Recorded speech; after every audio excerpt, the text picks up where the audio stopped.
Sa pagbasa ng huling habilin, inabot ng nanay ko sa ate ko ang 500 milyong piso na para bang simpleng pabor lang. Ako, wala. Walang sobre, walang tseke, ni isang sulyap wala.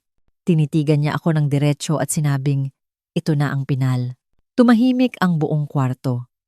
Yung klase ng katahimikan na parang plinano, inensayo, na para bang lahat sila ay nagkasundo na hindi ako kabilang sa kwento.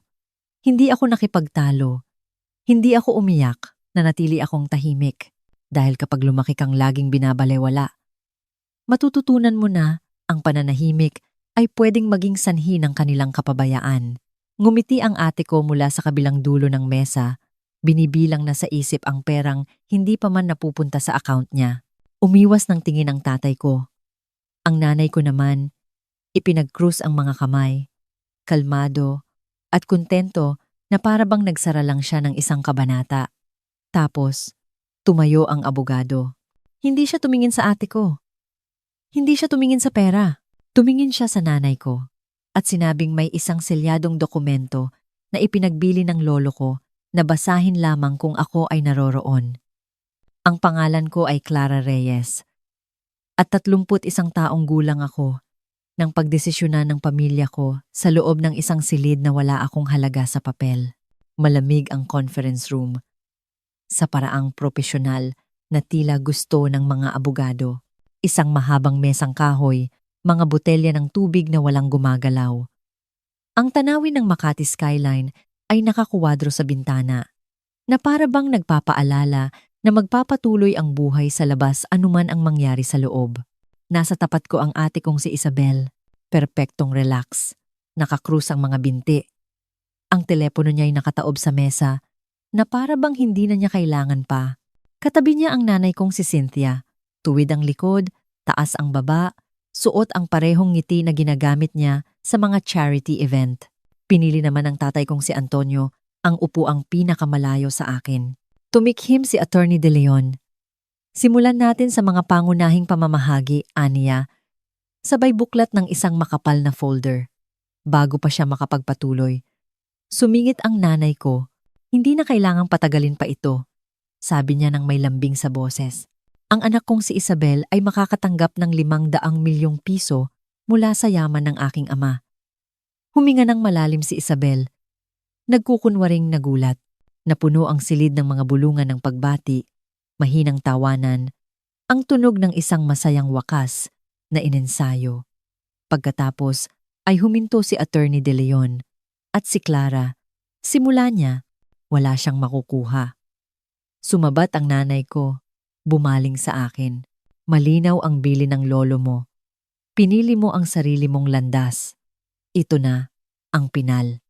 Ang kanyang mga salita ay bumagsak ng may kalmadong katiyakan na para bang pinraktis. Naramdaman kong bumagal ang pulso ko sa halip na bumilis. Walang gulat, walang pag-aalinlangan, kundi pagkilala.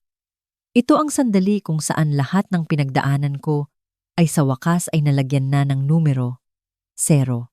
Sumulyap sa akin si Isabel. Isang mabilis na tingin na kalahating awa, kalahating tagumpay. Nakatitig naman ang tatay ko sa mesa, na para bang ang mga guhit ng kahoy ay biglang nangailangan ng kanyang buong atensyon. Nag-atubili si Attorney De Leon. Sandali lang. Napansin ko ito dahil napansin din ng nanay ko. May problema ba? Tanong niya. Isinara ni Attorney De Leon ang folder. Maaaring mayroon. Mahina niyang sabi. At sa unang pagkakataon sa umagang iyon, nawala ang ngiti sa labi ng nanay ko. Ilang segundo matapos magsalita si Attorney De Leon, walang gumalaw. Iyon ang uri ng paghinto na mas matagal kaysa sa nararapat, mabigat at hindi komportable, na para bang ang hangin mismo ay naghihintay ng pahintulot para umikot muli. Ang nanay ko, ang unang nakabawi, walang problema. Sabi niya, matigas ang tono, propesyonal, ang boses na ginagamit niya kapag gusto niyang tapusin ang usapan sa kanyang mga termino. Naayos na namin ang lahat ng mahalaga, wag na nating gawing palabas ito. Dahan-dahan siyang lumingon sa akin, tila binibigyan ako ng huling pagkakataon na ipahiya ang aking sarili. Oh, ano? Tanong niya. May sasabihin ka ba, Clara? Lahat ng mata ay napunta sa akin. Ito ang sandali na inaasahan nilang may luhang papatak o galit o isang nanginginig na talumpati tungkol sa pagiging patas at pamilya. Palaging naniniwala ang nanay ko na ang emosyon ay kahinaan na maaari mong gamitin laban sa isang tao kung maghihintay ka lang. Wala akong ibinigay sa kanila. Nandito ako para makinig, mahina akong sabi. Iyon lang, kumunot ang noo ni Isabel. Nagdadrama ka, sabi niya, pilit na tumatawa. Hindi na nga komportable.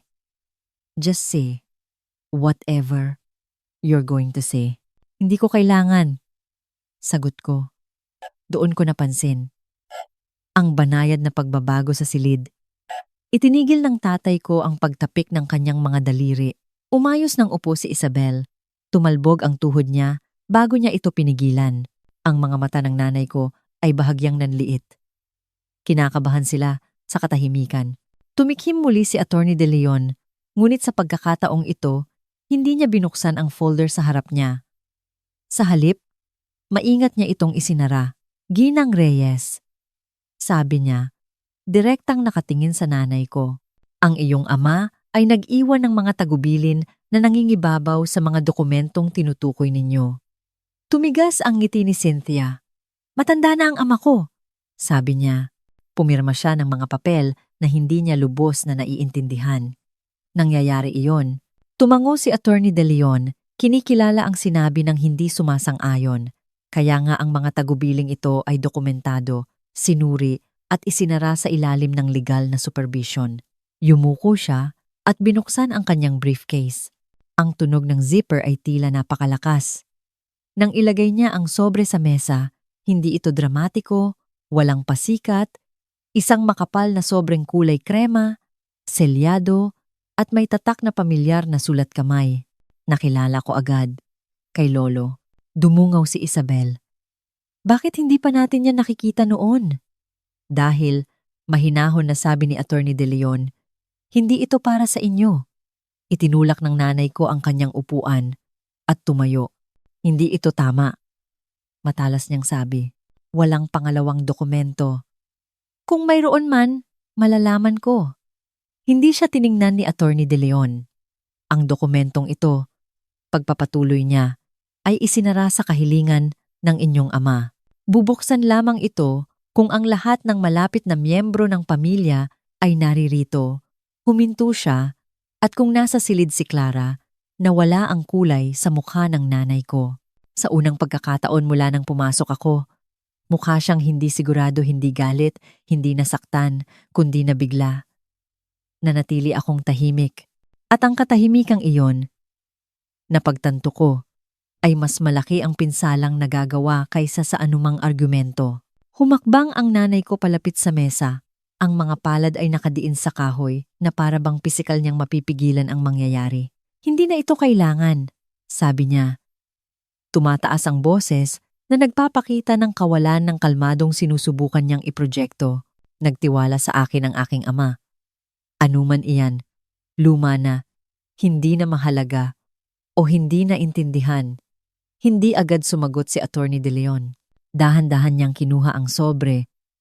Binibigyan ang lahat ng malinaw na pagtingin sa selyo, sa pirma, sa petsang nakasulat sa maingat na sulat kamay ng lolo ko. Hindi ito luma o hindi naintindihan, sabi niya. Inihanda ito wala pang 8 buwan bago siya pumanaw, sinuri ng independenteng abogado at nilagdaan ng may medical clearance. Umiling si Isabel. Walang sense yan, bulong niya. Halos hindi na nakikipag-usap si Lolo tungkol sa negosyo. May naramdaman akong paninikip sa dibdib ko. Hindi galit, kundi kalinawan. Sa akin siya nakikipag-usap tungkol sa negosyo. Hindi lang niya ito ginagawa kung saan nila maririnig. Sinira ni Attorney De Leon ang selyo. Ang tunog ay mahina. Halos magalang. Ngunit para itong dagundong ng kulog sa silid sa aking apo na si Clara Reyes. Basa niya. Iniiwan ko ang buong controlling interest sa Luzon Premier Logistics. Kasama na ang lahat ng subsidiaries, accounts, at assets na nakapangalan lamang sa akin. Napasinghap ang ate ko. Ano yan? Mabilis niyang tanong.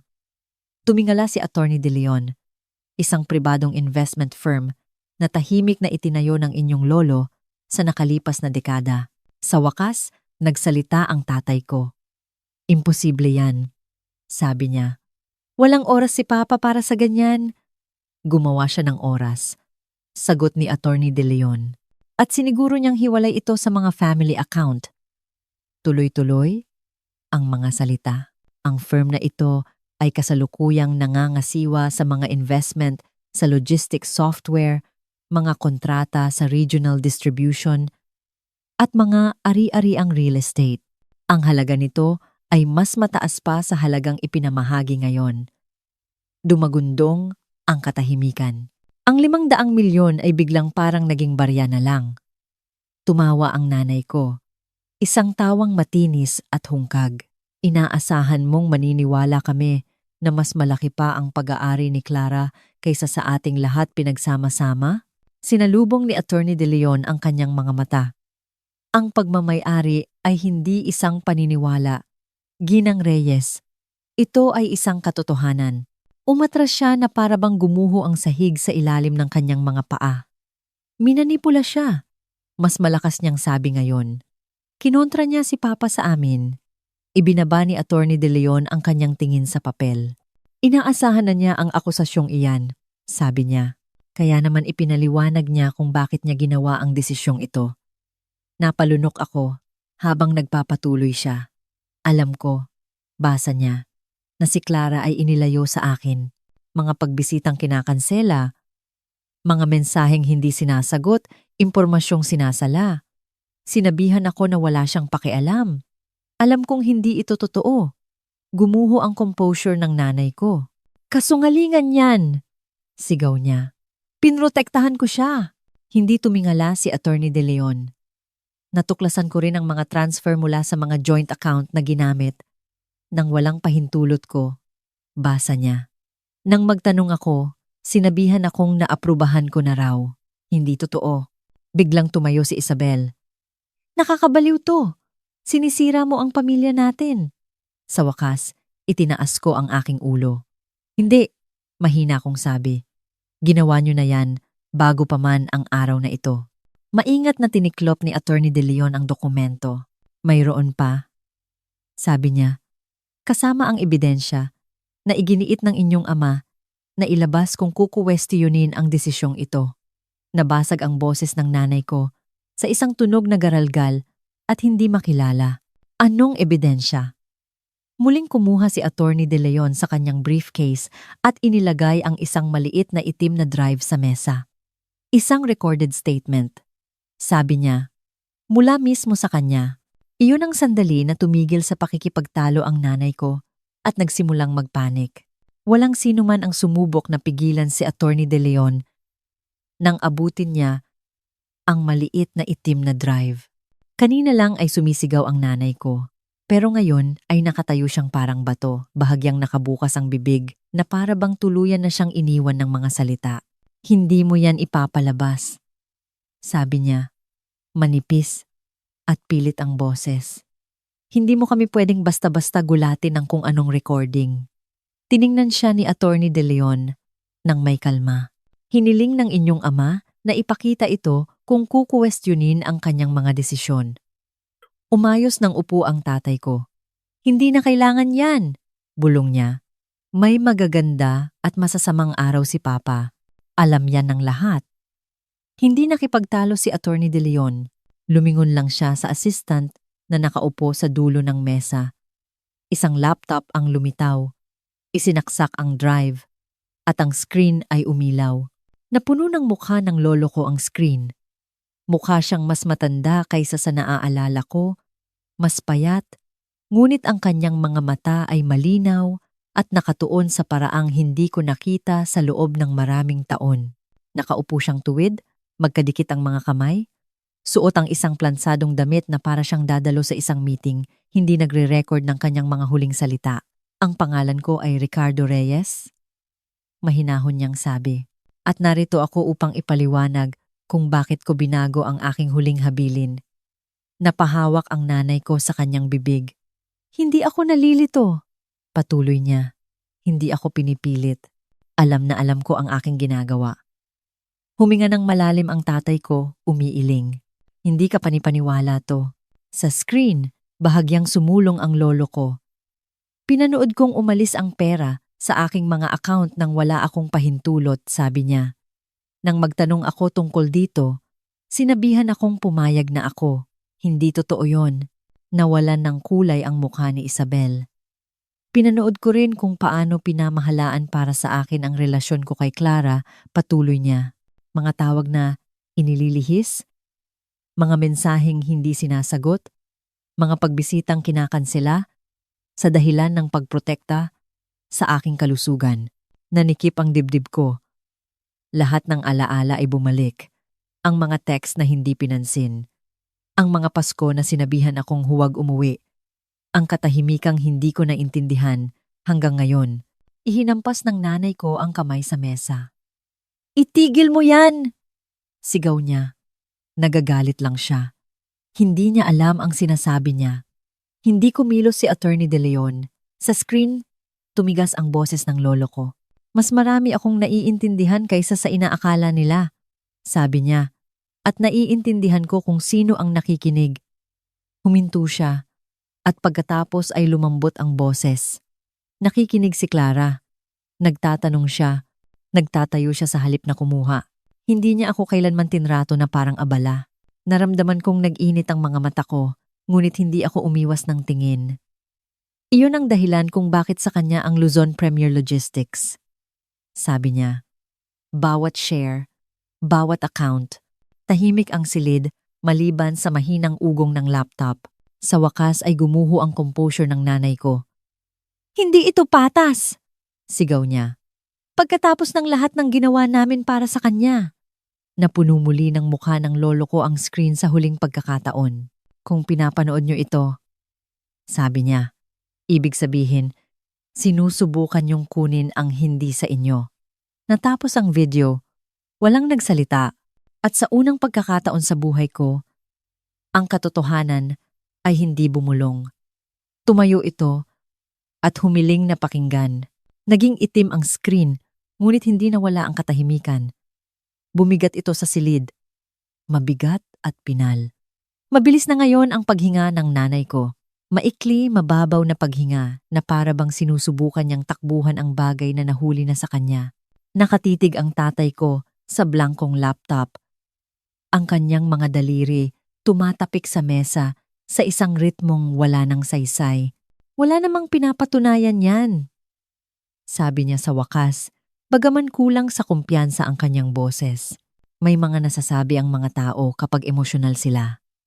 Dahan-dahang isinara ni Attorney De Leon ang laptop na para bang binibigyan ng lolo ko ng dignidad ng isang maayos na paalam. Ang recording ay may petsa, timestamp, at kasama ng isang medical evaluation na nagpapatunay ng kanyang buong kapasidad sa pag-iisip, sabi niya. Pero hindi lang iyan. Tumingala ang nanay ko. Siyempre hindi! Mapait niyang sabi. Hindi ka titigil sa pagpapahiya sa amin. Hindi ito tungkol sa kahihiyan. Sagot ni Attorney De Leon. Ito ay tungkol sa dokumentasyon. Nag-slide siya ng isang manipis na tumpok ng mga papel sa ibabaw ng mesa. Mga bank statement, mga transfer record, mga authorization log. Nagpetisyon ako sa korte para sa isang forensic review ng mga joint account matapos magpahayag ng pag-aalala ang inyong ama. Patuloy ni Attorney De Leon. Ang mga dokumentong ito ay nagpapakita ng paulit-ulit na mga transfer na ginawa sa ilalim ng power of attorney para sa mga gastusin na walang kaugnayan sa kanyang pag-aalaga. Dumungaw si Isabel, nakakapit sa gilid ng mesa. Para sa pamilya ang perang yon. Hindi siya tiningnan ni Attorney De Leon. Mga mamahaling biyahe, mga lease ng sasakyan, mga gastusin para sa personal branding. Tumataas na naman ang boses ng nanay ko. Inalagaan namin siya. Nagsakripisyo kami. At isasaalang-alang iyan ng korte. Mahinahon na sabi ni Attorney De Leon. Ngunit isasaalang-alang din nito ang timing, dalas, at pahintulot. Bumaling siya sa akin sa unang pagkakataon mula nang matapos ang video. Clara, inasahan ng lolo mo ang pagtutol. Inutusan niya akong isumite agad ang selyadong dokumento kung kukuwestiyonin ang kanyang intensyon. Kumabog ang puso ko. Anong mangyayari ngayon? Tanong ko. Ang sagot ni Attorney De Leon ay kalmado, propesyonal at nakakawasak. Kikilalanin ng korte ang iyong controlling interest sa Luzon Premier Logistics. Kung lalabanan ang testamento, magiging pampubliko ang mga record na ito. Humigpit ang kapit ni Isabel. Pampubliko? Tumango si Attorney De Leon. Oo. Kasama ang mga transfer, ang recording, at ang mga medical evaluation. Napaupo ang nanay ko sa kanyang silya na para bang bumigay na ang kanyang mga binti. Sa unang pagkakataon, hindi siya nakikipagtalo, hindi siya naguutos, nagkakalkula siya, at napagtanto ko noon na hindi na ito tungkol sa pagmamahal o pagtataksil, tungkol na ito sa ebidensya. At walang pakialam ang ebidensya kung sino ang nagpalaki sa iyo. Ang mahalaga lang dito ay kung ano ang mapapatunayan. Hindi nila tinutulan ang testamento. Hindi opisyal. Hindi sa publiko. Isinampa ni Attorney De Leon ang selyadong dokumento noong sumunod na linggo, kasama ang recording, ang medical clearance, at ang paunang financial review. Nang ang mga papeles ay lumabas na sa conference room na iyon at pumasok sa sistema ng korte, ang kumpiyansang ipinuhunan ng aking mga magulang sa loob ng maraming dekada ay nagsimulang maglaho. Ang sumunod ay hindi dramatiko. Walang sigawan, walang huling komprontasyon. Mga resulta lang. Isang forensic accountant ang itinalaga upang kumpletuhin ang audit na hiniling ng aking lolo bago siya namatay. Bawat linya, bawat taon, ang kwentong maingat na kinontrol ng aking mga magulang ay isinalin sa mga numerong hindi nagsisinungaling, mga gastusin na sinabing para sa pamilya, mga transfer na tinawag na pansamantala, mga pahintulot na inaangkin ngunit hindi kailanman dokumentado. Ang katotohanan ay hindi sumabog. Ito ay naipon. Biglang tumigil sa pag-post online si Isabel. Unang nawala ang mga biyahe. Pagkatapos ay ang mga partnership. Ang mga brand na dati araw-araw tumatawag ay nanahimik, lumayo hanggang sa hindi na makontact. Ang kanyang maingat na binuong buhay ay hindi gumuho sa isang iglap. Tumigil lang itong pondohan. Ibinenta ng aking mga magulang ang bahay sa loob ng 3 buwan. Iyong may perpektong damuhan at mga litrato tuwing Pasko na kinukunan sa hagdanan sa harap. Iyong gustong tawagin ng nanay ko na aming legacy. Tahimik silang lumipat sa mas maliit, malayo sa lungsod, kung saan nagsimula ng magtanong ang mga tao ng mga hindi komportableng tanong. Hindi nila ako tinawagan hindi para humingi ng tawad, hindi para magpaliwanag, ni hindi para makipagtalo. At sa unang pagkakataon, ang kanilang katahimikan ay hindi isang bagay na ginawa sa akin. Ito ay isang bagay na pinili kong tanggapin. Pumirma ako sa mga huling dokumento ng mag-isa. Walang mga saksi mula sa pamilya. Si Attorney De Leon lang, isang clerk, at ang bigat ng panulat sa aking kamay. Nang matapos ako, tumango si Attorney De Leon. Wala silang legal na karapatan sa iyong mga ari-arian. Sabi niya, hindi ngayon, hindi kailanman. May lumuwag sa dibdib ko. Hindi gaanong ginhawa, kundi kalinawan. Hindi ako lumalayo sa aking pamilya. Nagpapatuloy ako sa buhay nang wala sila. Lumipat ako sa Cebu 2 buwan pagkatapos. Hindi para magtago at hindi para magsimula mula sa wala, kundi para magsimula sa sarili kong mga termino. Tama ang pakiramdam sa Cebu. Sapat na malayo para makahinga, sapat na malapit para magtrabaho. Ang Luzon Premier Logistics ay mayroon ng maliit na opisina doon, ilang tao na tahimik na gumagawa ng totoong trabaho, bago pa man malaman ng pamilya ko na umiiral ang kumpanya. Sa unang linggo, walang tumrato sa akin na parang isang mana lang. Tinrato nila ako bilang isang responsibilidad. May mga spreadsheet na kailangang suriin, mga kontratang kailangang intindihin, mga partner na gustong malaman kung seryoso ako, o isa lang pangalan sa isang dokumento. Tinanggap ko iyon. Sa unang pagkakataon sa buhay ko, hindi ako sinusuri batay sa kung gaano ako kabagay sa imahe ng pamilya, kundi kung nakikinig ba ako, nagtatanong ng tamang mga tanong, at tumutupad sa usapan.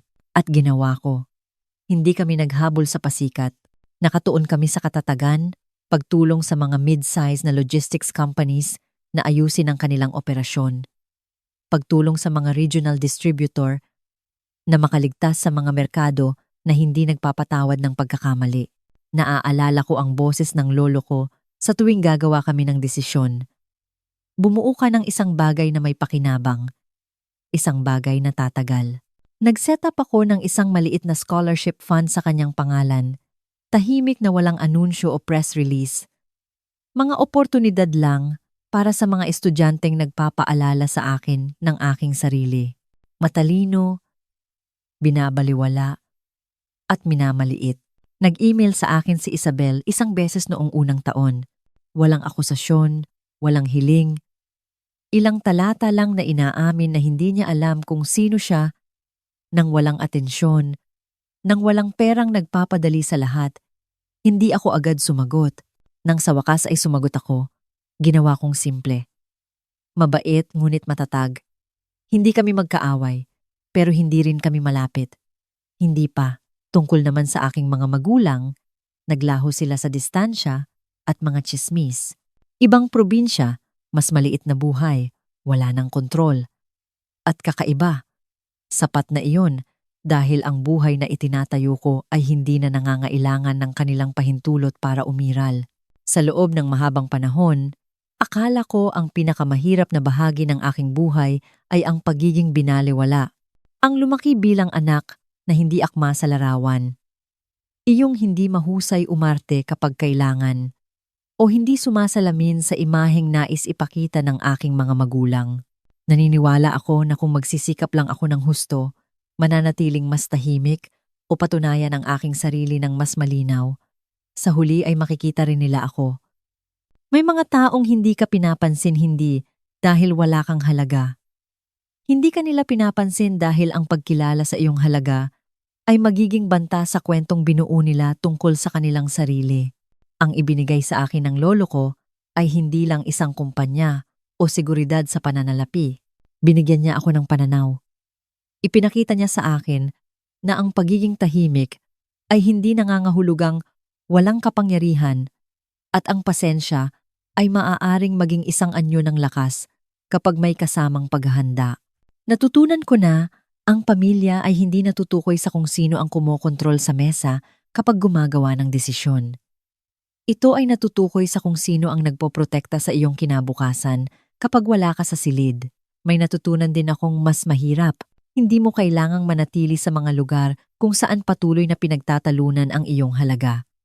Pinapayagan kang umalis.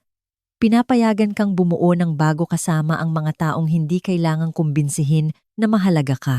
Kung ikaw man ang taong binaliwala, minamaliit, o tahimik na isinantabi, tandaan mo ito. Hindi nababawasan ang halaga mo dahil lang may mga taong ayaw itong makita. Minsan, ang pinakamakapangyarihang bagay na magagawa mo ay hindi ang magsalita ng mas malakas. At walang takot kapag ang katotohanan ay sa wakas ay may puwang ng marinig.